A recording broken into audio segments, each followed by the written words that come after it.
में अब भयंकर बवाल मच गया जब बीजेपी सांसद निशिकांत दुबे ने सुप्रीम कोर्ट को ही धार्मिक युद्ध भड़काने का जिम्मेदार बता दिया। कह दिया कि सुप्रीम कोर्ट अपनी सीमा से बाहर जा रहा है। बीजेपी सांसद के इस बयान पर अब भयंकर बवाल मच गया है। इंडी गठबंधन को मौका मिल गया है वो इस बहाने नरेंद्र मोदी को कोस सके।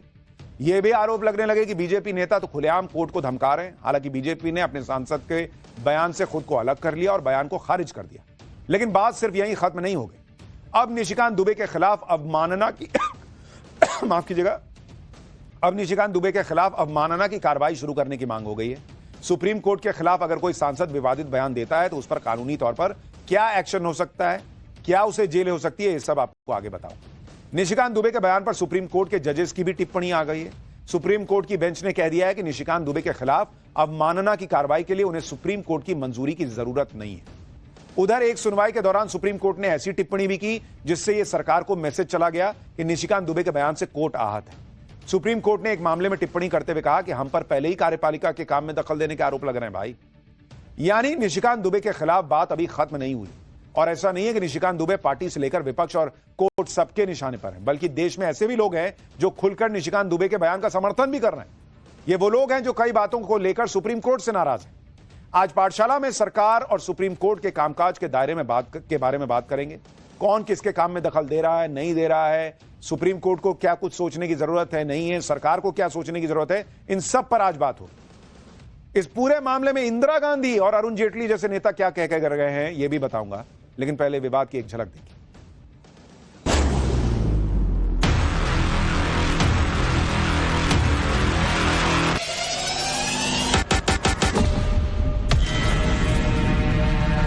धार्मिक युद्ध भड़काने के लिए केवल और केवल सुप्रीम कोर्ट जिम्मेवार है।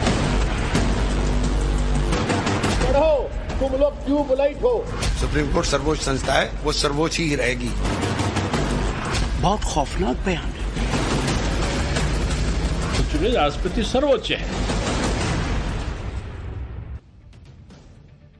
ओवैसी से लेकर कांग्रेस के नेता तक सब कूद पड़े भाई सुप्रीम कोर्ट के समर्थन में। जो लोग सुप्रीम कोर्ट के फैसले के पहले ही सड़क पर उतरकर प्रदर्शन कर रहे हैं वक्फ एक्ट के खिलाफ, वो भी आज सुप्रीम कोर्ट के लिए अपनी मोहब्बत दिखा रहे हैं। अच्छी बात है, दिखानी चाहिए, लेकिन इस पे कायम रहना चाहिए। सरकार और सुप्रीम कोर्ट की ताकत पर छिड़ी बहस को नया मोड़ देने वाला जो निशिकांत दुबे का बयान है, पहले आपको एक बार वो सुन लेना चाहिए, जिसने इस पूरे मामले की बहस को कहीं से कहीं मोड़ दिया। दरअसल वक्फ कानून पर सुप्रीम कोर्ट में जो बहस हुई, उसी बहस के दौरान यह मुद्दा उठा कि 200-300 साल पुरानी वक्फ संपत्तियों के कागज कहां से लाए जाएं। इस बात का जिक्र करते हुए निशिकांत दुबे ने वो बयान दे डाला जिससे इस बवाल का नया चैप्टर खुला। एक बार वो बयान सुनवा देता हूं। आप जब राम मंदिर का विषय होता है तो आप राम मंदिर में कहते हो कि कागज दिखाओ, कागज दिखाओ। कृष्ण जन्मभूमि का मामला आएगा मथुरा में तो कहोगे कागज दिखाओ। आप जब शिव की बात होगी, ज्ञान वापी मस्जिद की बात आएगी, कागज दिखाओ। मुगलों के आने के बाद जो मस्जिद बने हैं उसके लिए कहते हैं कि आप कागज कहां से दिखाओ। इस देश में धार्मिक युद्ध भड़काने के लिए केवल और केवल सुप्रीम कोर्ट जिम्मेवार है। सुप्रीम कोर्ट अपनी सीमा से बाहर जा रहा है। सुप्रीम कोर्ट की सीमा यह है कि भारत का संविधान जिस कानून को बनाया उस कानून की उसको व्याख्या करनी है, और यदि वो व्याख्या नहीं कर सकती है और सब कुछ के लिए सुप्रीम कोर्ट जाना है तो इस संसद का कोई मतलब नहीं है, विधानसभा का कोई मतलब नहीं है, उसको बंद कर देना चाहिए। निशिकांत दुबे के इसी बयान पर बवाल मचा हुआ है। बीजेपी अध्यक्ष जेपी नड्डा ने हालांकि इस बयान को खारिज कर दिया। बीजेपी की तरफ से कहा गया है कि ऐसे बयान से बीजेपी का कोई लेना देना नहीं है, ऐसे बयान का समर्थन नहीं करते, बीजेपी से खारिज करती। सभी को ऐसे बयान न देने के आदेश भी दिए गए। बीजेपी ने निशिकांत दुबे के बयान से किनारा तो कर लिया, लेकिन विपक्ष के नेताओं को मौका मिल गया। सबसे ज्यादा तो ओवैसी भड़क गए और प्रधानमंत्री नरेंद्र मोदी पर हमला करने लगे। सुनिए जरा ओवैसी को। अरे जालिमो, सुप्रीम कोर्ट का जजमेंट कानून का मौकफ रखता है। पढ़ो, तुम लोग ट्यूबलाइट हो, तुम लोग थम्स अप हो। आइन पर एक फ्रॉड कर रही है और डरा रही है। रिलीजियस वार की धमकी बीजेपी दे रही है। मिस्टर मोदी, कौन रेडिकलाइज हो चुका है बताओ आप? सत्ता में आप हैं, आपके लोग रेडिकलाइज हो चुके हैं। इतना रेडिकलाइज हो चुके हैं कि कोर्ट को धमकी दे रहे हैं, रिलीजियस वार हो जाएंगे। मोदी जी, अगर ये धमकी देने वालों को आप नहीं रोकेंगे, देश कमजोर होगा और देश कभी भी माफ नहीं करेगा। आज किस तरीके से डिवाइड एंड रूल कर सकें, ये भारतीय जनता पार्टी के लोगों का बहुत ही वेल प्लान्ड प्रोग्राम चलता है। उसके लिए फंड्स लगाते हैं ये लोग। तो ये जो कुछ कहा गया, ये भारतीय जनता पार्टी की अपनी सोच है। यानी हर कोई भाई अचानक से सुप्रीम कोर्ट के लिए उनका दिल जो है वो एकदम से वो हो गया है। ओवैसी राम मंदिर पे आज तक सुप्रीम कोर्ट का फैसला इनके दिल में जो है वो उतर नहीं पा रहा है। तब तो इनको राम मंदिर का फैसला पसंद नहीं आता है। आज कह रहे हैं कि बीजेपी लोगों को रेडिकलाइज कर रही, धार्मिक युद्ध होंगे नहीं कहा था भाई। उन्होंने कहा था कि धार्मिक युद्ध जो हो रहे हैं वो सुप्रीम कोर्ट की वजह से हो रहे हैं और हो जाएंगे, ये नहीं कहा था। तो कम से कम बयान ना पलटिए, लोगों में डर ना भरिए।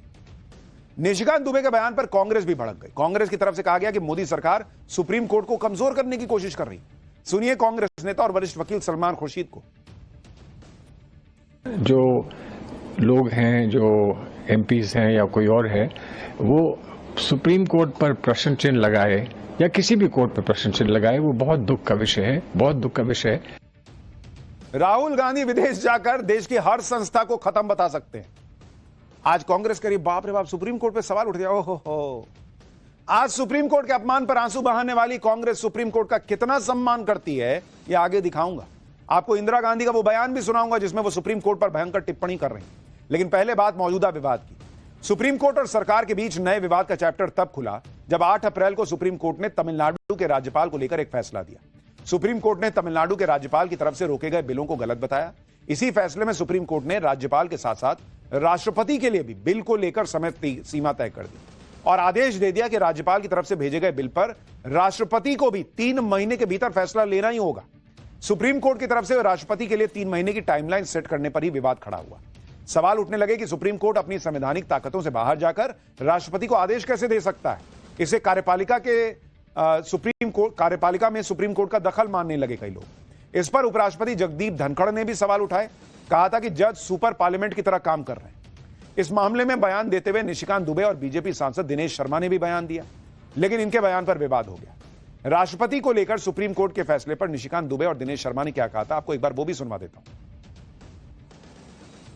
जो अपॉइंटिंग अथॉरिटी है उसको आप निर्देश कैसे दे सकते हैं? भारत के चीफ जस्टिस का अपॉइंटमेंट भारत का राष्ट्रपति करता है। इस देश का कानून भारत का पार्लियामेंट बनाता है। उस पार्लियामेंट को आप डिक्टेट करेंगे कि राष्ट्रपति को 3 महीने के अंदर फैसला करना है? ये किस कानून में लिखा हुआ है? इसका मतलब यह है कि आप इस देश को एनार्की की तरफ ले जाना चाहते हो और एनार्की जो है इस देश में बर्दाश्त नहीं होगी। जब नया कानून आएगा, जब नया पार्लियामेंट बैठेगा, इसके ऊपर विस्तृत चर्चा होगी और फिर से नेशनल जुडिशियल अकाउंटिंग सिस्टम जो हमने NJAC बनाया था, जिसमें कि राष्ट्रपति का चुनाव कैसे होगा, प्रधानमंत्री का कैसे चुनाव होगा, वो तो संविधान में लिखा हुआ है। लेकिन आपके भाई भतीजावाद के आधार पर जज का चुनाव नहीं होगा।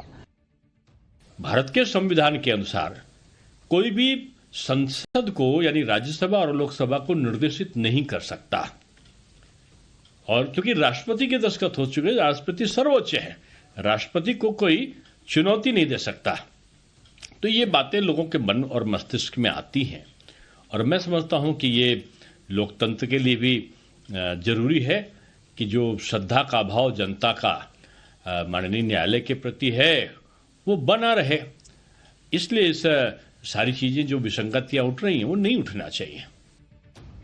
निशिकांत दुबे ने सुप्रीम कोर्ट को लेकर जो गंभीर और कड़वी भाषा का इस्तेमाल किया, उससे सुप्रीम कोर्ट भी आहत दिख रहा है। आज 2 अलग अलग मामलों में सुनवाई करते हुए सुप्रीम कोर्ट के जज ने अपनी टिप्पणी से यह जता दिया कि निशिकांत दुबे का बयान चुभने वाला है। सुप्रीम कोर्ट में बंगाल हिंसा को लेकर सुनवाई हो रही थी। याचिका में सुप्रीम कोर्ट से बंगाल हिंसा को लेकर सख्त एक्शन की मांग की गई थी। इसी तरह एक और याचिका में मांग की गई थी कि supreme court online pornographic content को रोकने के लिए केंद्र सरकार को एक्शन लेने के लिए कहे। इस पर जस्टिस BR गवई ने कहा कि इसे कौन रोक सकता है, ये तो सरकार का काम है कि वो इसके लिए नियम बनाए। हमारी आलोचना की जाती कि हम कार्यकारी कार्यों और विधायी कार्यों में हस्तक्षेप कर रहे हैं। यानी सुप्रीम कोर्ट ने जता दिया कि निशिकांत दुबे का बयान उनके कानों तक पहुंच चुका है और वो उसे यूं ही नहीं जाने दे सकते। शायद यही वजह है कि जब एक सुप्रीम कोर्ट के सामने एक याचिकाकर्ता ने यह मांग रखी कि वो निशिकांत दुबे के खिलाफ अवमानना की कार्रवाई की याचिका डालना चाहते हैं, तो सुप्रीम कोर्ट की तरफ से कहा गया कि आप इसे फाइल करें, इसके लिए हमारी परमिशन की जरूरत नहीं है। सुप्रीम कोर्ट ने याचिकाकर्ता से कहा कि केस चलाने के लिए आपको अटॉर्नी जनरल की मंजूरी लेनी होगी। इसी बीच सुप्रीम कोर्ट में वक्फ कानून की लड़ाई लड़ रहे एक पक्ष के वकील ने अटॉर्नी जनरल आर वेंकटरमन को लेटर लिखकर निशिकांत दुबे के खिलाफ अवमानना की कार्रवाई शुरू करने की इजाजत मांगी है।